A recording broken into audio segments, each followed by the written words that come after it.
สวัสดีครับพ่อแม่พี่น้องที่เคารพครับมาถึงช่วงนิทานกล่อมเนาะครับเนาะมื้อนี้สิเสนอนิทานกล่อมในแนวหลวงพ่อเนาะครับเนาะกับแม่ออกเนาะซึ่งเป็น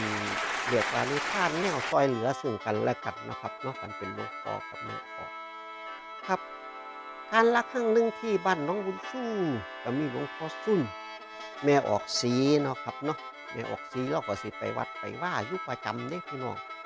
บาดนี้มื้อหนึ่งพอครับเออเราก็เอาซุปเห็ดเปี้ยงไปจังหันแตะเช้าพุ่นล่ะครับบาดนี้อืมหลวงพ่อสุ้นกับเนียนค่ำเนียนค่ำก็อยู่คนละผ้าอืม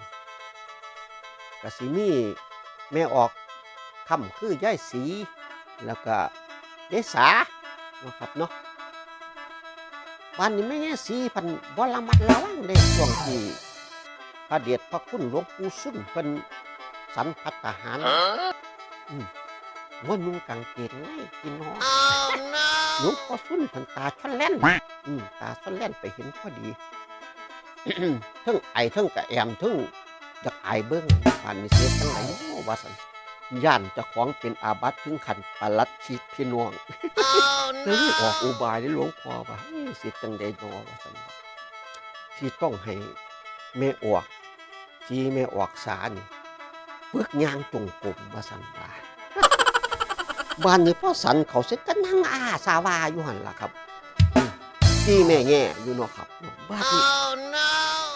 หลวงพ่อสุ้นก็เลยออกอุบายว่าอ้าวมื้อนี้แม่ออกหลวงพ่อว่าสิชวนแม่ออกเดินจงกรมแตาเช้าเด้ฝึกกำหนดลมหายใจว่าซั่นว้าว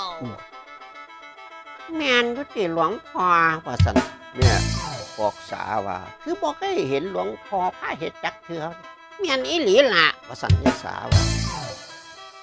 เอาสุคนยืนขึ้นว่าซั่นว่า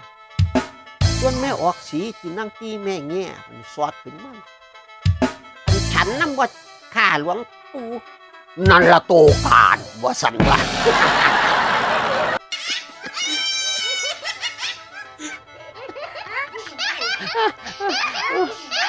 หลวงพ่อกับท่านพ่อควรนะครับเนาะ